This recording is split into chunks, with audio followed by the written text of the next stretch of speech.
السلام علیکم ورحمت الله وبرکاتو. قدرمن درونه موږ او تاسې د ولولو سمبالښت په باره کې یا په منیجمنټ اف ایموشنز باندې خبره شروع کړې وه. غواړم نن تاسو سره د یو احساس په باره کې چې د مینې احساس دی یا ورته لف ویلی شي یا ورته محبت ویلی شي، د دې په باره کې تاسو سره خبرې شریکه کړم. قدرمن ورونو، دا ویډیو زه ډېر زیات د مجبوریت د وجې نه او د ډېرو زیاتو ځوانانو په غوښتنه باندې تاسو سره شریک کوم. زه ډېره بخښنه غواړم د دې ویډیو په شروع کې د تاسو نه که د ما نه کومه غیر اخلاقي لفظ استعمالیږي یا غیر اخلاقي خبره کیږي، زه تاسو نه بخښنه غواړم. دویم دا چې تاسې کوشش وکړئ دا ویډیو د فامیل سره مه ګورئ، دا یوازې وګورئ. دا خصوصا د ځوانانو دپاره ده، باید چې ماشومان دا ویډیو ونه ګوري. لف یا محبت یا مینه د دې په باره کې د مختلفو فلاسفرانو د مختلفو پوهانو مختلف اقوال دي پکې. څوک وایي مینه لیونتوب ده، څوک وایي جهنم ده، څوک وایي لعنت ده. رسول الله صلی الله علیه وسلم وایي چا چې مینه ونه کړله هغه کامل مؤمن نه ده. همدغسې رسول وسلم نه پوښتنه کیږي چې تا ته په دنیا کې ټول نه محبوب ترین انسان څوک دی؟ هغه ورته وایي چې عایشه خپله بیبي ورته ښایي رضی الله عنها. بیا ورته وایي چې په سړیو کې درته څوک دی؟ هغه ورته وایي چې پلار د عایشه رضی الله عنها پلار ابوبکر رضی الله عنه. قدرمن ورونو، د پوهانو او علماو دا محبت یا دا لف یا دا مینه دا په دوه حصو تقسیم کړي، په دوه قسمونو باندې. یو ته د شرفاو مینه او محبت ویلی شي، یو ته د بېشرفو مینه او محبت ویلی شي. د شرفاو مینه او محبت په دې باندې اسلام امر کړی باید چې موږ تاسو دا وکړو. دې کې کم راځي؟ په دې کې د خپلې ښځې سره مینه کول راځي، خپلې لور سره، خپل بچي سره، خپلې خور سره، خپل ورور سره، خپل پلار سره، خپلې مور سره، مختلف قسمه چې د مینې، خپل ورور سره د ورورولي مینه، خپلې خور سره د خورولۍ، همدغسې د خپل بچي سره د بچیتوب مینه، خپلې ښځې سره د خاوند او د ښځې مینه. په دې باندې اسلام حکم کوي. او دغه مینه چې دا علما هم کړې ده، انبیاو هم کړې ده، دا د شرفاو مینه ده، د شریفو خلکو، د پاکو خلکو مینه ده. یوه مینه ده د بېشرفه خلکو چې زموږ او ستاسو په معاشره کې ډېره زیاته عامه ده نن سبا، او یو مرض په قسم باندې موږ او تاسو ته ښکاري. غواړم ټول همدغه موضوع نن تاسو سره وڅېړم او د ډېرو زیاتو ځوانانو دې ته هم اړتیا ده. قدرمن ورونو، الله تعالی په دې زنانه کې یو هارمون پیدا کړی دی چې هغې ته اکسیټوسین وایي. یو هارمون په نارینه کې پیدا کړی چې هغې ته ټسټسټیرون وایي. د دې دواړو هارمونونو فرق دی. بیا په دې زنانه کې چې کوم هارمونز دي، دا داسې یو هارمونز دي چې په دې کې الله تعالی د مینې یو احساس غوندې ایښی. که موږ تاسو چېرته زموږ او ستاسې په کورونو کې وګورو، یو ماشوم د ګوډیګانو سره لوبې کوي، نو په دې ګوډیګانو کې د ماشومې کې د ماشومتوب نه چې دی د مور صفات پکې موجود وي، د مور او د بچي هغه چې کومه مینې هغه صفات پکې موجود وي. یو بالغ یا یو ګوډی نه چې دی خپله لور جوړه کړي یا خپل بچی جوړ کړی، همدغسې د ډېر ماشومتوب نه چې هغه بچی پېژني هم صحیح نه، او بیا هم هغه احساس پکې د مینې موجود وي. همدغسې که موږ تاسې په هلکانو کې وګورو، نو هلکانو کې بیا دا شی نه وي. قدرمن ورونو، د هلک چې بیا څونه عمر زیاتېږي، 12 کلنۍ 13 کلنۍ ته چې کله رسېږي، نو په دې کې د ټسټسټیرون هارمون کار شروع کړي. بیا د ده میلان د زنانو طرف ته، د ښځو طرف ته شروع شي، د جنکیانو طرف ته. موږ تاسو که چېرته په خپله معاشره کې وګورو یا عموما په دنیا کې، زنانه د طرف نه هلک ته ډېر زیات کم راتګي،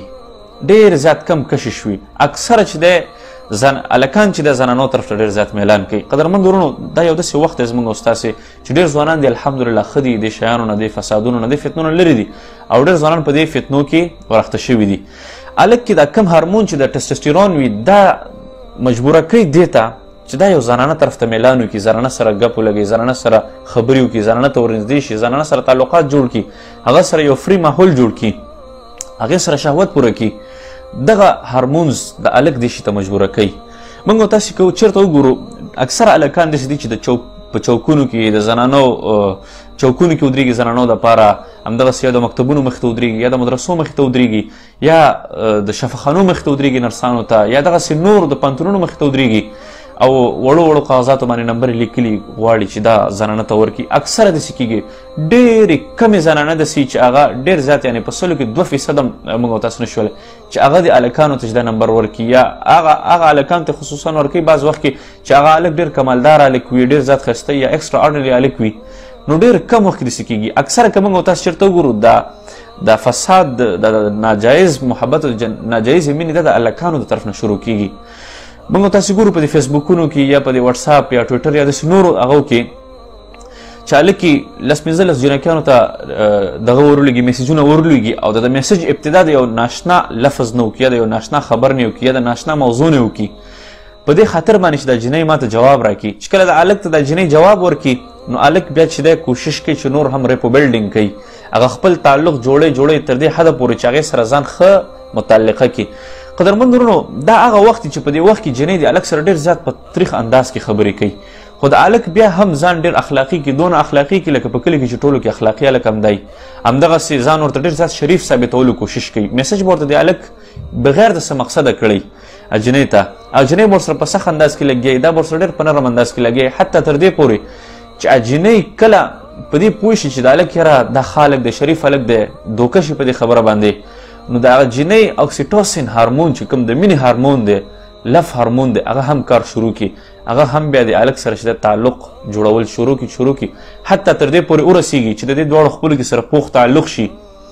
بیا په دې کې چې د عکسونه یو بل ته متبادله شي، هلک خپل موبایل راواړي، په ټولو عکسونو کې چې کوم ښه عکس وي هغه هلک عکس ورولېږي، همدغسې په کلي کې ورته ټولو کې ځان چې یعنې زه شریف یم، خپل تعلیم ورته ښه غټ تعلیم معرفي کړي، ځان ورته ښه غټ پوهه معرفي کړي. هغه جنۍ غریبه هم په دې خبرو باندې دوکه شي، هغه هم چې د خپل عکسونه د هلک ته راولېږي، دا تعلق خپلو کې سره ناجایز جوړ شي. چې کله دا تعلق جوړ شي نو د دې هلک د هارمون زیاتره د خواهشاتو د شهوت طرف ته مایلی، د دې هلک د هارمونز د شهوت د پوره کېدلو پورې ډېر زیات په زور او شور باندې د ده په بدن کې چې کله بیا دغه شهوت د دې جنۍ نه پوره کړي، بیا دغه هارمونز مړه شي نو هغه جنۍ پرېږدي. خو د جنۍ د هارمونز چې کوم دا د لف هارمونز چې کوم چې کله د زنانو طرف نه محبت زیات شي نو بیا هغه ډېر په مشکله باندې هغه هلک پرېږدي. قدرمن ورونو دا خبرې زه تاسو ته مجبورتن کوم چې تاسو ته دا موضوع واضحه کړم. بیا داسې یو وخت راشي چې عکسونه خپلو کې سره تبادله شي، هغه هلک باندې وخت نه تېرېږي، هلک باندې ساعت نه تېرېږي، ټول مجلس به ناست دي، دا به لګیا جنۍ سره به میسیجونه کوي، په ده باندې د اختر خوشحالیانې به پرې نه وي، دغسې په کور کې چې کوم خوشحالي راځي هغه به پرې نه وي، د وروڼو سره به د محبت کم شي، د خویندو سره به کم شي، مور سره به محبت کم شي، پلار سره به کم شي، حتی تر دې پورې چې د خپلو سبقونه به ترېنه هېر شي، ټول سوچ فکر چې کوم طرف ته هغه جنۍ کې نښتی. قدرمند ورونو دا بېشرفه محبت، دا سپکو خلکو یا د بېعزته خلکو محبت دا داسې دا غیر شرعي محبت چې دا د انسان نه د انسان ټولو کې قیمتي ترین شیان اخلي، انسان د ټولو نه قیمتي ترین شیانو نه محرومه کوي. په هغې کې اول نمبر باندې زړه دی، د انسان زړه مکمل هغه طرف ته مایله شي. په غیر شرعي محبت کې دویم نمبر دا چې د انسان عقل او فکر دی، انسان بالکل بې عقله شي، بې فکره شي، په دې نه پوهېږي چې دا ولې زه وخت ضایع کوم، ولې زه داسې یم، ولې زه دونه فوکس ورکوم، ولې ما د یو جنۍ دپاره دا ټول خلک پرېښوستل، انسان بالکل بې عقله شي. دریم نمبر باندې د انسان وخت اخلي، انسان دپاره قیمتي سرمایه په دنیا کې یو هم هغه وخت دی. قدرمند ورونو دا چې وخت د انسان دا واخلي نو هغه ډېر زیات په مشکلاتو کې واقع کیږي. همدغسې د انسان سکون اخلي، دا انسان بې سکونه کوي. که ټلیفون د ورځې پخوا وختونو کې خو به چې دی چېرته په کلو کې به چې د ګودر په غاړه باندې به هفته کې چېرته ملاقات کېده، هلک به هم په خپل ذهن کې هماغه یو هفته وخت ځان سره نیولی. نن سبا خو د ټلیفون وخت دی، هلک په دې پوهېږي چې زه میسج وکړم ټلیفون هغې سره دی، نو ولې ما ته جواب نه راکوي. هلک بې سکونه شي، شکمن شي چې دا څنګه چل دی، چا سره به لګیا چا سره به نه لګیا. حال دا چې د ده به هېڅ هم نه کېږي، رشتهداري به هم ورسره نه وي، خو بیا به هم د دې هلک هغه سکون بې سکونه وي، ذهن به هلته وي او هغه وخت به ورته ضایع کوي، کتابونو سره به شوق نه وي، په خپل ژوند کې به نوره ترقي نه شي کولی، تجارت به ورته خوند نه ورکوي، ډوډۍ به ورته خوند نه ورکوي، اخترونه به ورته خوند نه ورکوي، ټول فوکس او ټول زور به چېرته وي؟ هغه طرف ته. دا هغه محبت دی چې دین اسلام قطعا طریقې سره منع کړې ده. باید چې موږ او تاسې دغه محبتونه ونه کړو. د دې محبت فایده څه شی ده؟ قدرمند ورونو د دې نه د خلاصون لاره زه غواړم تاسو سره شریکه کړم. نن سبا وختونو کې که موږ تاسو چېرته وګورو د محبتونو شروع په څه باندې وشي؟ محبتونو شروع د خواږو اخلاقونه په خندا او په خوشحالۍ باندې په دې باندې وشي او خفګانې په څه شي باندې شي؟ یا په جنګونو باندې ختم شي، یا په مرګ باندې ختم شي. ما د پښتنو په معاشره کې په خپلو سترګو باندې قدرمند ورونو د 20 متره یا د 30 مترو فاصله کې داسې زنانه لیدلې ده چې هغه د ځان ته د محبت د وجې نه یا یو چا سره تعلق یې په دې کې ځان ته اور واچوي، خودکشي کړي. ما په خپلو سترګو باندې لیدلې ده د پښتنو په معاشره کې. نو دغسې اختتامونه اکثره د دې محبتونو وشي، هلک بې سکونه شي، هېڅ وجه نه د سره، هېڅ وجه نه چې زه ولې بې سکونه یم، بس صرف دا چې هغه مینه او محبت دی. قدرمند ورونو د دې په وجوهاتو کې اکثره وجه دا راځي چې یا خلوت یا یوازېوالی، یا پکې دا راځي چې موږ او تاسې په دې معاشره کې دا فلمونه ډېر زیات دي. په دې فلمونو کې هغوی دا فلمونو کې دا ټنګ ټونګ او د ډمانو دا شیان داسې جوړ کړي، داسې انداز سره په دې باندې میلیونونو روپۍ په داسې انداز سره لګولي چې دغه فلم د خلکو احساسات واخیستلی شي او د خلکو د جبه پیسې راویستلی شي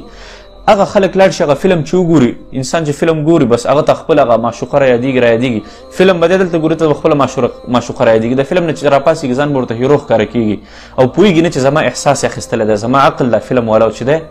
بالکل ډیمیج کوي د دې علاج درې څلور علاج دی مختصر زه تاسو ته ویل غواړم اول نمبر دا دی چې د الله تعالی نه انسان ویریږي باید چې د قیامت ورځ انسان ځان ته رایاده کړي آخرت ځان ته رایاد کړي چې زه دا څه کوم غیر شرعي محبت دی د یو بل چا عزت ته ولې لاسه چوم د چا به خور وي د چا به هغه لور وي ولې زه داسې کار کوم دویم نمبر علاج دا دی قدرمند ورونو که چیرته یو انسان خپله خور ځان سره په نظر کې یاد وساتي زما هم خور شته زه هم کور لرم زما هم د کور تلیفون شته که زما د کور تلیفون ته څوک داسې میسج وکړي یا کوم داسې هلک میسج وکړي یا کوم هلک سره زما د خور رابطه جوړول وکړي نو هغه به څنګه حالت وي که چیرته انسان دغه تصور او دغه ذهنیت خپل جوړ کړي نو هغه به کله هم د بل چا خور مور ته چې دا میسج ونه کړي یا به د بل چا د خور مور سره چې د تعلق جوړولو کوشش ونه کړي غیر شرعي ډول باندې دریم نمبر بهترین علاج دا دی چې چا باندې چې څوک مین شي یا چې چا سره تعلق جوړ شي باید چې هغه انسان په خپل کور کې د دې اظهار وکړي او د واده دپاره د کوشش وکړي رسول الله صلی الله علیه وسلم حدیث هم داسې دی باید چې د عاشق او د معشوقې دا خبره په واده باندې بدله شي او یو شرعي نکاح ته دا خبره واوړي څلورم نمبر باندې علاج هغه ډېرو ماهرینو بیان کړی دی هغه دا دی قدرمند ورونو موږ او تاسې ګورو زه د یو چا زوی یم همدغسې که مثال د خبرې الله دې نه کړي زما والد صاحب مړ شي نو زه به څه شمه هغه زویتوب به ختم شي که زه د یو چا ورور یم زما ورور مړ شي هغه ورورولي به ختمه شي اصل اسامه به باقي اصل زه به باقي یم همدغسې که زما خور مړ شي الله دې نه کړي هغه اصل هغه خور او ورورولي به ختمه شي خو اصل اسامه به باقي همدغسې هر یو انسان چې دی په یو وخت کې ورور هم دی رور هم دی همدغسې یو انسان بچی هم دی پلار هم دی زوی هم دی